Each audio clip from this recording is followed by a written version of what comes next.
第8屆立法會嘅任期星期四正式開始，90位議員宣誓就任。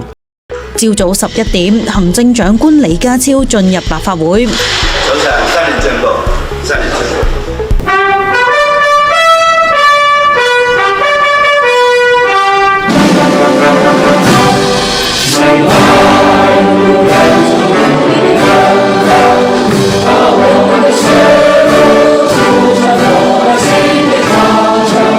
我李慧瓊謹此宣誓，本人就任中華人民共和國香港特別行政區立法會議員，定當擁護中華人民共和國香港特別行政區基本法，效忠中華人民共和國香港特別行政區，盡忠職守，遵守法律，廉潔奉公，為香港特別行政區服務。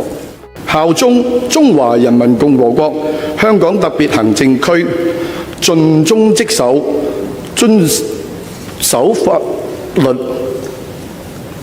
廉潔奉公，為香港特別行政區服務。何君堯議員，你剛才讀出嘅誓言有唔清楚嘅地方，請你由頭讀一次啊！作為議會新丁嘅微笑劍后江旻憓表現淡定，一次通過宣誓。